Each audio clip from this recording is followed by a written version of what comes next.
on their parents. You can give information without having to give your name. You guys can get paid for good tips up to $200. The New York Times praised public school programs in the United States and England that are training children to report their parents for eco-crimes, like taking a hot bath or letting the water run while you brush your teeth. All of that violates their carbon footprint credit allotment.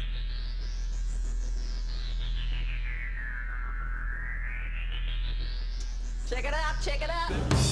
And that's where we come in. We're the carbon cops and we're on the lookout for energy wasters. Our job is to get all Australian households to cut their carbon emissions. So Carbon Cops is a program that looked at energy use in a domestic sense. We went into people's houses and got them to reduce their energy use by 50%. Sadly, the Boy Scouts of America have now contracted with the Department of Homeland Security and are now training more than 20,000 Boy Scouts in anti-terror urban warfare mount training. The federal grants are very specific. The Scouts are trained to carry out seek and destroy missions against disgruntled veterans of the U.S. Armed Forces. Good evening, everyone. Homeland Security is enlisting some unlikely new recruits to fight terrorism and help with other emergencies. The Girl Scouts. Girl Scouts across the country and here in East Tennessee are now taking part. 9-year-old Elise Murphy has already earned a lot of Girl Scout patches. And now, every member of the 3.4 million Girl Scouts of America is now being trained by the Federal Emergency Management Agency to aid and support Homeland Security in disaster and anti-terror operations. One of the things that if you talk to our generals, they are desperate for is a civilian counterpart to our military forces. Everybody somewhere between the ages of 18 and 25 will serve 3 months of basic training and understanding in a kind of civil defense. So is this compulsory then? Well, you have to, in a sense, it's a required of everybody, 18 to 25, 3 months, and at some point at that point you do it. Creating citizen armies in one way is, you know, it's disgusting, because what you do is you get young kids and you can mold their minds easily. And we saw them chanting and crying, and they'll follow any leader, whether it's in a black shirt, a brown shirt, a red shirt, whatever the shirt might be.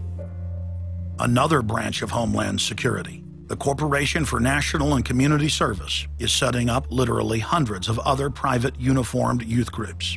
The White House has introduced legislation to establish forced national service for all Americans between the ages of 16 and 64.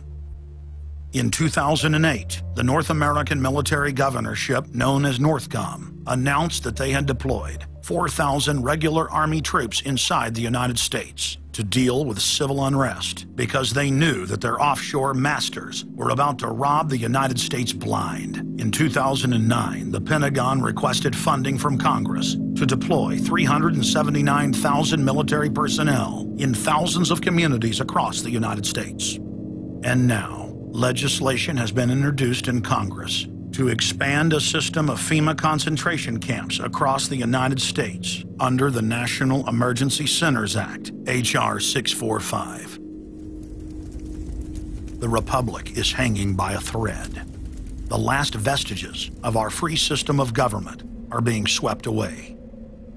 You know, you got time to watch baseball, you got time to watch football, you got time to entertain yourself, but I think a knowledgeable public we're losing, and we've got to get people back on track to paying attention, because if you don't pay attention to your government and what they're doing, you're going to pay some dire consequences for it.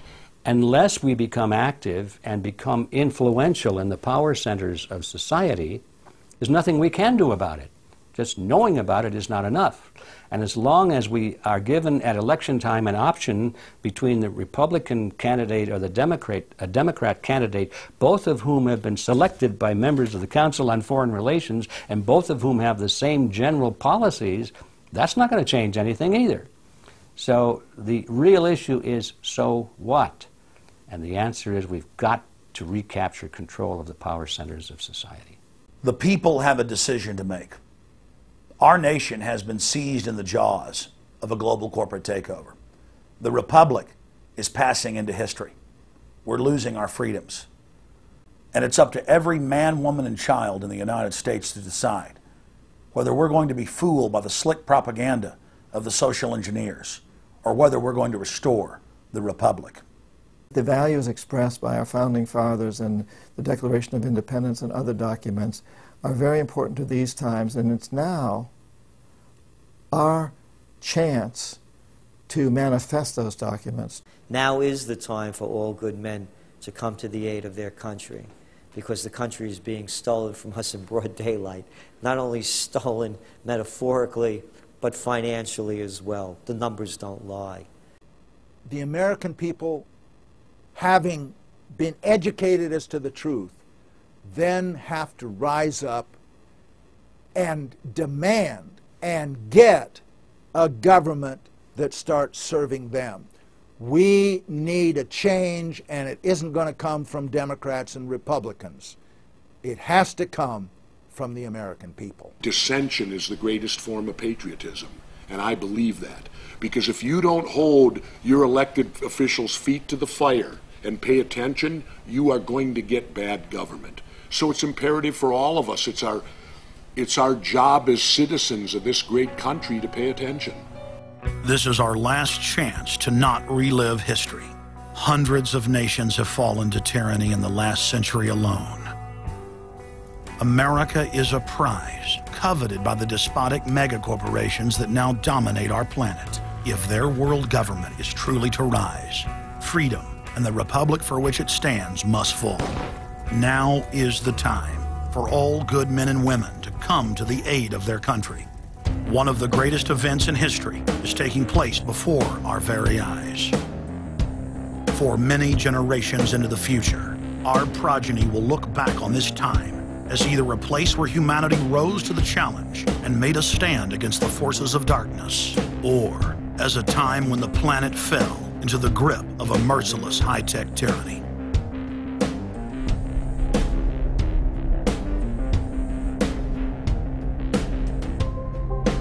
In Part 2 of Fall of the Republic, you will learn the elite's master plan for humanity.